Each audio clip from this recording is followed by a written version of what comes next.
নমস্কার বন্ধুরা, কেমন আছেন সবাই? আশা করছি সবাই ভালো আছেন। মিনু কিচেন অ্যান্ড ভিলেজ ফুডে আপনাদের জানাই অনেক অনেক স্বাগত। দেখুন বন্ধুরা, আজকে আমি জলপাইয়ের আচার করব। এই দেখুন, জলপাইগুলো আমি একটু হালকা সেদ্ধ করে বেশ একটু কাছে কাছে নিছি। এই দেখুন, আর এই মশলাটা আমি এখন ভেজে নিয়ে গুঁড়ো করব। মশলাটা ভাজা হয়ে গেছে, কড়াইতে তেল গরম হয়ে গেছে। এখন ফোড়ন দিয়ে দেব শুকনো লঙ্কা আর তেজপাতা আর পাঁচফোড়ন।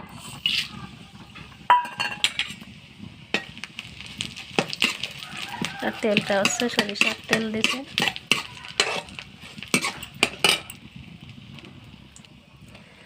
মশলা ভাজি হয়ে গেছে, এখন আমি জলপাইগুলো ঢেলে দেব।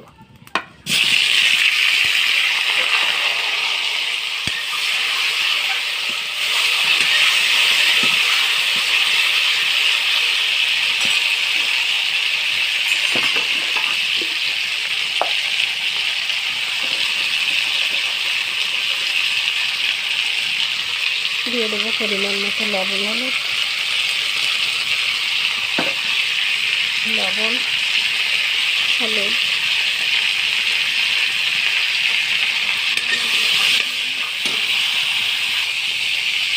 জাল হতে আমি যে মশলাগুলো ভেজে রেখেছি, যে মশলাগুলো একটু বেটে নেব। এই মশলাটা একটু গোটা গোটা থাকলে মিহি করে বাটবো না, মুখে লাগলে একটু ভালো লাগবে। এবার আমি চিনি দিয়ে দেবো। এই যে চিনিটা আমি অল্প করে দিলাম।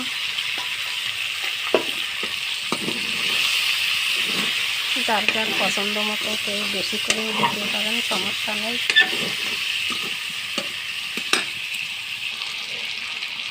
দেখুন, মশলা আমার বেটে নেওয়া হয়ে গেছে।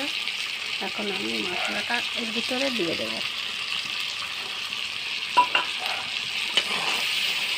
আর একটা জিনিস দিলে খুব ভালো হয়, সুইটা আমার এখন আনা নেই। আমি পরে এনে সুইটা ভালো করে সেদ্ধ করে এর ভিতরে দিয়ে দেবো, তাহলে বেশি সুস্বাদু লাগবে।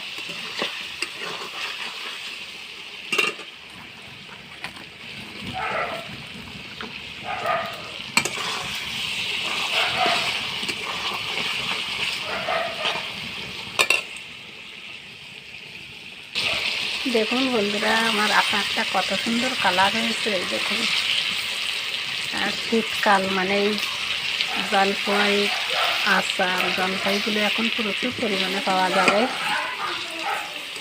আপনারা এইভাবে বানিয়ে কাঁচের বয়ম ভরে রাখবেন, দেখবেন অনেক দিন পর্যন্ত খেতে পারবেন।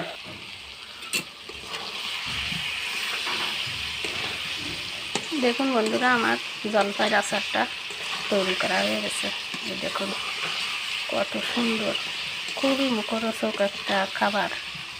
আপনারা এই গরম ভাতের সঙ্গে কিংবা কোনো মনে করেন সকালবেলায় আলু ভর্তা দিয়ে তার সঙ্গে কিংবা মুড়ির সঙ্গে খেতে পারবেন।